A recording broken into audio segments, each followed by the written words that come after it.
सूरत के उधना इलाके में बंद कमरे में से युवक और युवती के शव मिले। संभवतः हत्या और आत्महत्या की घटना से समग्र इलाके में मचा हड़कंप।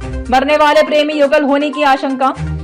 सूरत शहर के उधना इलाके में स्थित ओम साईं जलाराम नगर में एक बंद कमरे में से युवक और युवती के शव को मिलने की घटना से समग्र इलाके में हड़कंप मच गया। घटना के बारे में जानकारी मिलने पर उधना पुलिस समेत आला पुलिस अधिकारी मौके पर पहुंचे। पुलिस ने दरवाजा तोड़कर दोनों के शव को बाहर निकाला। युवती का शव जमीन पर पड़ा हुआ था, जबकि युवक का शव फंदे से लटक रहा था। पुलिस को आशंका है कि मरने वाले प्रेमी युगल हैं। पहले प्रेमी युवक ने युवती पर किसी सरिया से वार कर उसकी हत्या कर दी और फिर खुद ने फांसी लगाकर आत्महत्या कर ली। हालांकि इस पूरे मामले की तह तक जानने के लिए पुलिस ने एफएसएल के साथ जांच शुरू की है। जांच के बाद ये साफ होगा कि मरने वाले प्रेमी युगल थे या फिर उनके बीच कोई और रिश्ता था।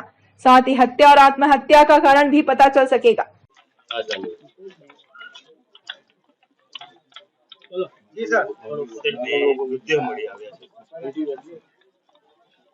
ઉધના પોલીસ સ્ટેશન વિસ્તારના ઓમ શ્રી સાંઈ જલારામ નગર પાસે એક ઘટના બની છે। આ ઘટનામાં બે માળનું જે મકાન છે એમાં પહેલા માળે એક બે મૃતદેહ મળી આવ્યા છે। પોલીસને પીસીઆર વાન પોલીસની આવી હતી અહીંયા, અને પીસીઆર વાને જ્યારે આવીને જોયું ત્યારે બહારથી દરવાજો લોક હતો। પુરુષનો મૃતદેહ લટકેલી હાલતમાં, એટલે સુસાઇડ કરેલી હોય એવી કન્ડિશનમાં મળી આવેલ છે। અને એક છોકરી એનું પણ મૃતદેહ મળી આવ્યો છે, જે નીચે પડેલો હતો।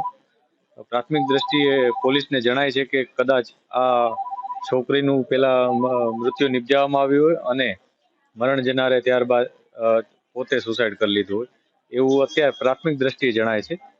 પોલીસ દરવાજો ખોલ્યો હતો, તોડ્યો હતો, એટલે બહારથી કોઈ મુવમેન્ટ થઈ હોય અત્યારે પ્રાથમિક દ્રષ્ટિએ નથી જણાતું। પોલીસ એફએસએલ ને બોલાવી લીધેલ છે અને તમામ પાસાઓને આવરી લઈ આ તપાસ ચાલુ છે। હત્યા કઈ રીતે થઈ? હજી અમે જે તપાસ કરી રહ્યા છે એ મુજબ અત્યારે છોકરીનો મૃતદેહ નીચે મળી આવેલ છે અને જે છોકરો હતો એને સુસાઇડ હાલતમાં એનો લટકતો મૃતદેહ મળ્યો છે। એટલે કદાચ એવું બને કે સળિયા કે એવું કંઈ મારીને છોકરીનું અને ત્યારબાદ પોતે સુસાઇડ કરી લીધું એવું જણાય છે। બંને વ્યક્તિનું નામ અને ઉંમર? છોકરો જે છે એનું નામ વિજય ગોહિલ છે અને છોકરીની ઉંમર અમે કન્ફર્મ કરી રહ્યા છીએ। એની એજ અને બીજી વિગતો અમે મેળવી રહ્યા છીએ। પ્રાથમિક દ્રષ્ટિએ એવું જણાય છે કે પ્રેમ પ્રકરણ હોઈ શકે અથવા અમને આ બે વચ્ચે શું સંબંધ હતા એ પણ હજી અમે વેરીફાઈ કરી રહ્યા છીએ।